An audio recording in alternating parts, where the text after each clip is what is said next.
This year, Americans will fill about 60 million prescriptions for sleeping pills, including Ambien. And highway cops are fast learning that the innocent pursuit of sweet dreams can lead to some nightmare scenarios on the open road, like Kerry Kennedy's crash just last month. And these drugs can stay in your system and affect motor skills for up to 12 hours. To show us exactly how they affect your motoring skills, ABC's Lisa Stark turned herself into a sleepy guinea pig.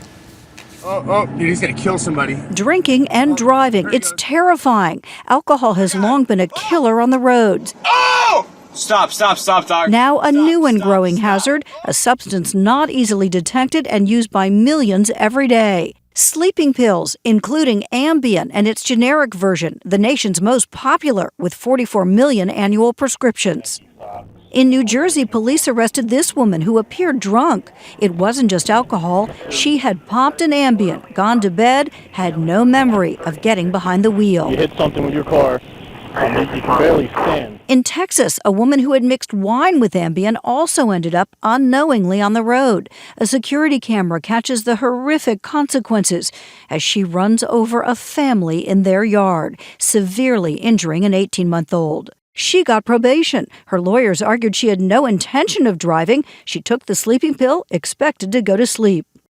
Researchers say it's important to understand how the brain functions when it's on sleeping medication.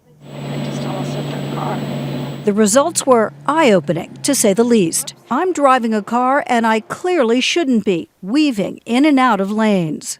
But don't worry, we weren't putting anyone's life in danger. For our road test, we came to the University of Iowa, to the nation's most advanced driving simulator, where I am the first person to undergo this simulation while under the influence of Ambien. We can expose people to things like alcohol or drugs and study how they affect people's driving.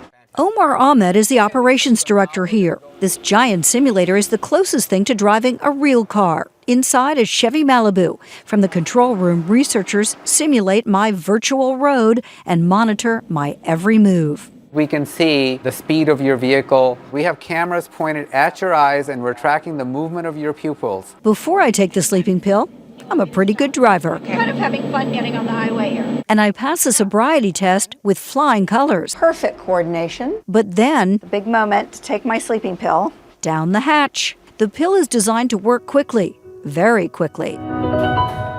There's a clear warning with Ambien. In fact, all sleeping pills. Go to bed for at least 7 to 8 hours. Do not drive until you feel fully awake.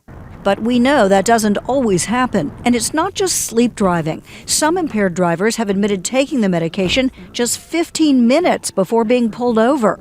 Others, including Kerry Kennedy, say they may have popped the pill by mistake before hitting the road.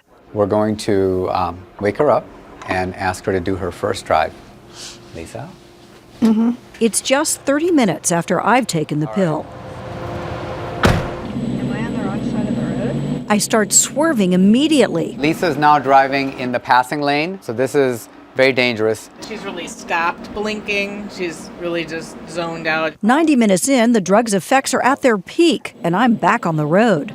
Like totally fell asleep for a second. I was so drowsy, I swiped a big rig. No, that was close. If she was in a real car, this would be the end. After my disastrous drive, I attempted the sobriety test once more. That's your eye. No, it wasn't. It was? And one more attempt in the car, 4 hours after taking my sleeping pill. See that red light? I blew right through it. You're intoxicated, I can smell. Remember that New Jersey woman? Attorney Richard Uslan successfully used the first Ambien defense to get her off. When you're taking these sleep aids, you're playing Russian roulette because you would not necessarily have any indication whatsoever that you can actually sleep drive and be a danger to yourself and others in this instance. The drug's developer says Ambien has a 20-year track record and is perfectly safe when taken as directed. They point out that sleep driving is very rare and usually the result of taking too much medication or also drinking alcohol. Please brake to a stop. But as I clearly found out, it is not a medication to be taken lightly. As soon as the car turned off, I did too. For Nightline, Lisa Stark, ABC News, Coralville, Iowa.